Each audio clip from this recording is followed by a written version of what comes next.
Okay, so in this tutorial, I'm going to walk you guys through with shading the nose in pen and ink. Now, I deliberately chose to draw the nose in a straight-on position because that's generally the most challenging position to draw it in.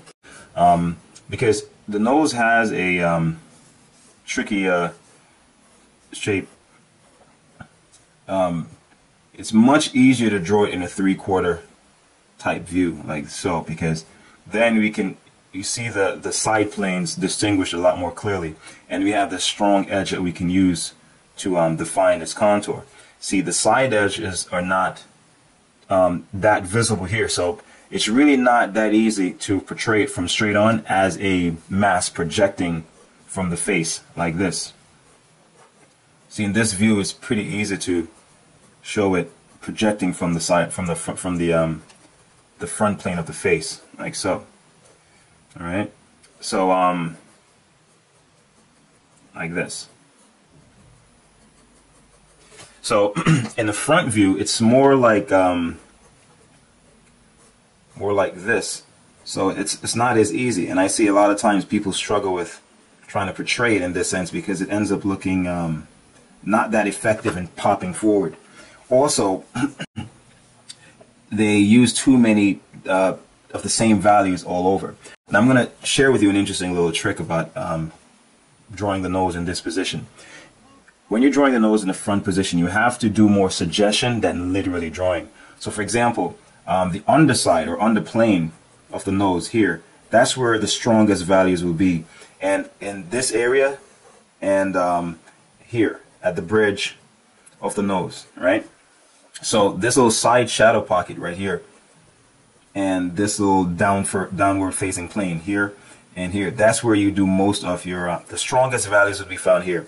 The most delicate values would be found at the sides. Now where at this area where the base of the nose joins the side of the face, you have to be very careful with that as to not make a line appear here, but more just suggest the values gradually fading out into the face. All right, this is where the nose joins the face, so you have to be very careful about giving a feel of any strong lines, because if you look at anyone, no line exists here. All right, it's really more like if this were bone and the skin over the nose really is like that. All right, so it just really gradually just fades into the face like so. All right, there's no strong line. So I did the pencil drawing underneath, and now I'm just going to pretty much do the outline.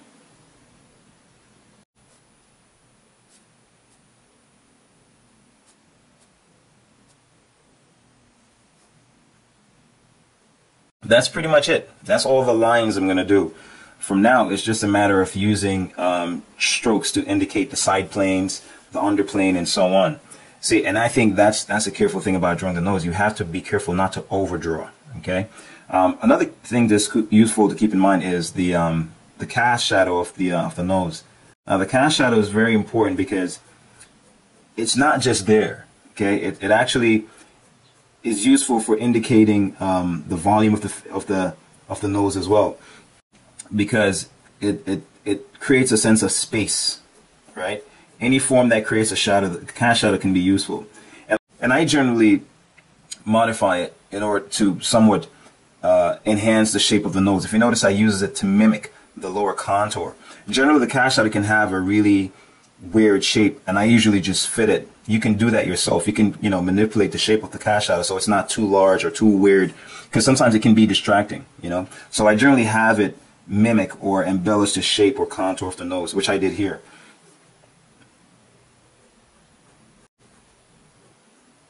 So now I'm just going to go in and then start establishing the volume of the nose. First, starting with the clearly defined the shape of the underplane. Because in general, if the nose is something like this, the underplane is generally like that. It takes that shape with most people.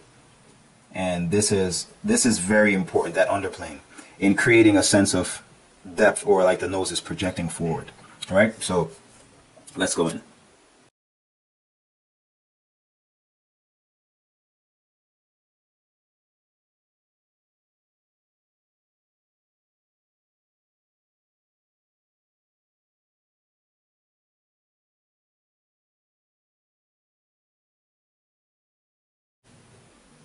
If you notice, I'm kind of using these curved lines as if it's turning around the tip of the nose. See, if you notice here, I'll do it right here. See, they're sort like they're somewhat like going like this.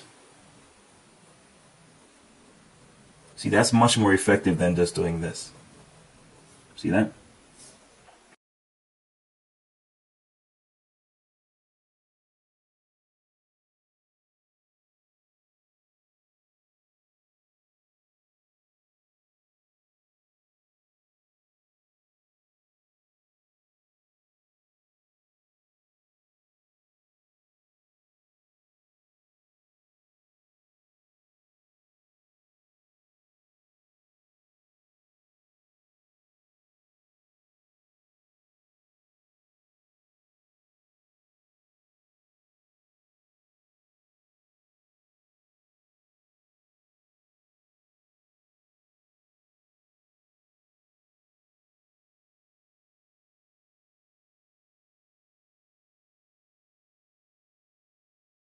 See, right here, I'm thinking of the tip of the nose like it has a spherical form. So I'm thinking about it like, if you notice, I defined it like so, and then these lines can be straight, right? And then I can go in the other direction as well, like that. See, but I'm really using these lines as if I'm following the contour, as if I'm doing like this, you know, and going like this. That's what I'm thinking about.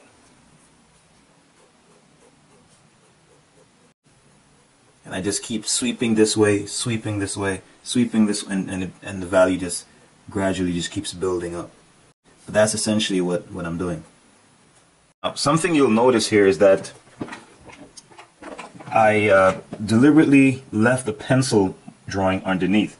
With the other forms, I generally keep it under, but because the bridge of the nose is such a delicate part of the face to draw, I keep it there to give my pen strokes a sort of a guide, because otherwise you can tend to overdevelop it too much. So I use the pencil marks underneath, the little shading, to kind of give me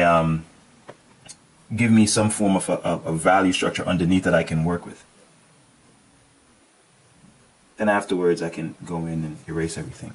And I kept the fine point the whole time, which is the 005.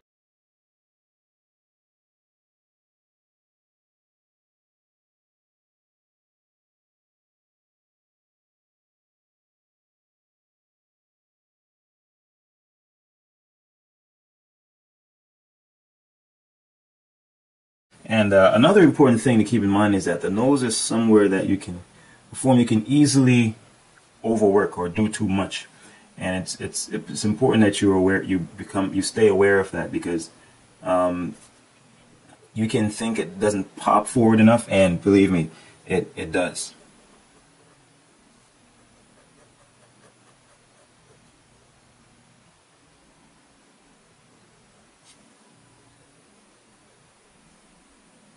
All right, so it's good to think of what you're doing with your lines, and not just lay down lines, but think about the forms. As I said, when I'm drawing these lines that define the volume of this, I'm thinking of in this sense, the lines that go over in this sense and lines that go over in this sense. So I'm laying down two layers, one in this sense and one in this sense, and then I may use some straight ones, but the straight lines are not the ones that are dominant. The ones that are dominant are the ones that are following the contour of the form.